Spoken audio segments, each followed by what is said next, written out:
Os rins desempenham um papel fundamental na regulação da homeostase corporal. É sua função controlar o volume do sangue e sua composição iônico-molecular, eliminando ureia entre diversos metabólitos. Os seres humanos possuem dois rins dispostos bilateralmente, localizados na porção retroperitoneal do abdômen. São formados por milhões de pequenas estruturas chamadas de néfrons, que se organizam formando uma região cortical e medular do órgão. Cada néfron é composto por duas partes principais. A parte que compõe o córtex renal é chamada de glomérulo, formada por um tufo de capilares envolto por uma cápsula fibrosa, denominada cápsula de Bowman. Nesta região, ocorre a perfusão do líquido sanguíneo através das fenestras dos capilares para a luz da cápsula. De lá, o fluido escoa através dos túbulos, que formam a região medular dos rins, onde é reabsorvido seletivamente por diversos trocadores que regulam a concentração de pequenas moléculas, como a glicose e a inulina, e também regulam a concentração de íons, de acordo com as necessidades fisiológicas do organismo. Cistos são formados por dilatações de alguma porção do néfron que se desenvolvem e crescem em razão do aumento da pressão dentro do rim, do aumento do gradiente das soluções salinas que banham o néfron e das obstruções em lugares variados que porventura podem ocorrer. Essas condições favorecem a passagem dos líquidos para os locais frágeis do néfron, possibilitando a formação de cistos. Durante sua formação, há sempre o crescimento de células forrando todas as suas paredes. Também há o aumento do intercâmbio de líquidos semelhantes ao plasma, que acabam preenchendo o cisto.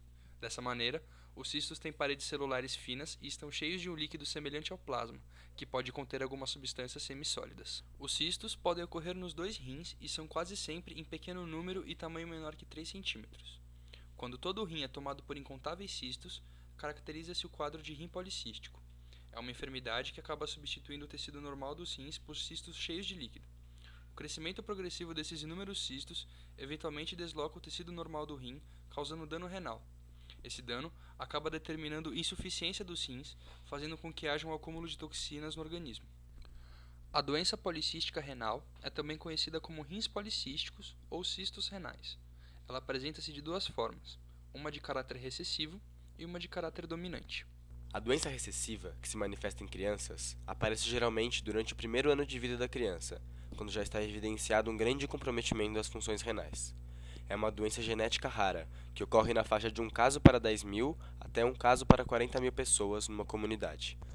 A doença policística renal de caráter autossômico dominante é caracterizada pelo progressivo aparecimento de cistos em ambos os rins, causando a destruição do órgão e insuficiência renal terminal na meia-idade. Tem uma prevalência de um caso para 300 habitantes, até um caso para 1.000 habitantes, e é responsável por 10% das insuficiências crônicas dos rins.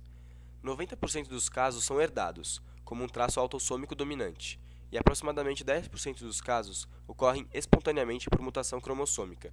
Os casos congênitos da doença policística renal são consequência de um defeito na síntese de duas proteínas de membrana, PKD1 e PKD2. A policistina 1 e 2 são glicoproteínas que contêm uma grande região N-terminal extracelular, múltiplos domínios transmembranares e uma cauda carboxiterminal citoplasmática. Elas funcionam como proteínas integrais de membranas envolvidas em interações célula-matriz, modulando a homeostase de cálcio intracelular e outras rotas de transdução de sinais. Através de estimulação mecânica dos cílios primários, o cálcio entra na célula via PKD2, que forma um complexo com a PKD1 e fibrocistina. Em seguida, o cálcio é liberado do retículo endoplasmático. O rompimento da via policistina-fibrocistina resulta em uma grande diminuição dos níveis de cálcio citossólico. Baixos níveis desse íon estimulam a adenilatociclase e inibem a fosfodiesterase, resultando no aumento dos níveis de AMP cíclico. A subsequente ativação da proteína quinase A leva à proliferação celular e ativação de outras proteínas, como RAS, BRAF, MEC e ERK. Na doença policística em si, a sinalização AMP cíclico PKA resulta no aumento da permeabilidade dos canais de cloreto, resultando na saída desse íon, levando a um aumento de movimento de sódio e, consequentemente, saída de água da célula para o lúmen, e então a formação do cisto. Os sintomas de insuficiência dos rins aparecem apenas quando 80 a 90% da função renal foi perdida. Esses sintomas incluem perda do apetite, náuseas, vômito, fadiga, coceira e tremores musculares. Sem tratamento, o acúmulo de toxinas no sangue pode levar a um coma, convulsões e morte.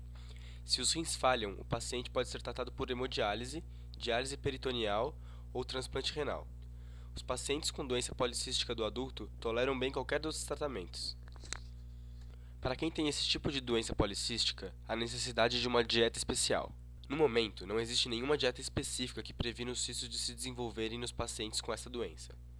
Entretanto, a redução da ingestão de proteínas pode diminuir os sintomas provenientes do acúmulo de toxinas na circulação. Se a pressão sanguínea estiver elevada, a redução do sal na dieta pode ser recomendada.